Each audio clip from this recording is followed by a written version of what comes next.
Bahasa adalah jati diri bangsa. Di negeri serumpun sebalai ini, kita hidup dalam keberagaman bahasa. Kita mengenal bahasa Indonesia, bahasa daerah seperti Melayu Bangka dan Melayu Belitung, serta bahasa asing yang semakin akrab di keseharian kita. Namun, penggunaan bahasa Indonesia di ruang publik masih sering kurang tepat.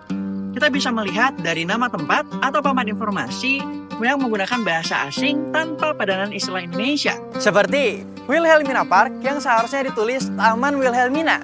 Hal-hal kecil seperti ini yang menunjukkan bahwa kedaulatan bahasa Indonesia tetap perlu terus dijaga. Meskipun begitu, kesadaran masyarakat mulai tumbuh. Contohnya, di kota Tanjung Pandan, penamaan Satam Square kini telah diganti menjadi Bundaran Satam. Sebuah langkah baik dalam meneguhkan kedaulatan bahasa Indonesia di ruang publik.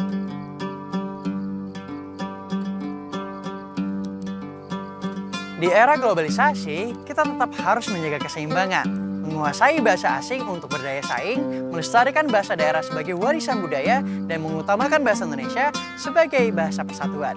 Bahasa Indonesia bukan hanya sekadar alat komunikasi, melainkan juga lambang kedaulatan dan martabat bangsa. Sebagai garda terdepan dalam pembinaan bahasa, Kantor Bahasa Provinsi Kepulauan Bangka Belitung terus berupaya mengembalikan muruah bahasa negara melalui berbagai kegiatan yang berkesinambungan.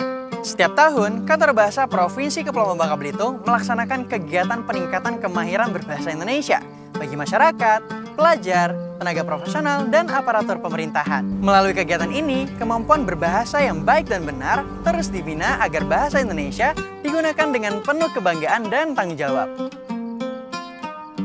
Selain itu, Kantor Bahasa juga melakukan pembinaan lembaga dalam penggunaan bahasa negara di ruang publik, mulai dari penulisan nama bangunan, jalan, hingga dokumen resmi.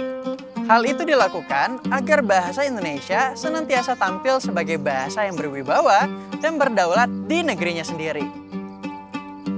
Dengan semangat bahasa Indonesia berdaulat, Indonesia maju, bersama Kantor Bahasa Provinsi Kepulauan Bangka Belitung, mari kita jaga kedaulatan bahasa negara.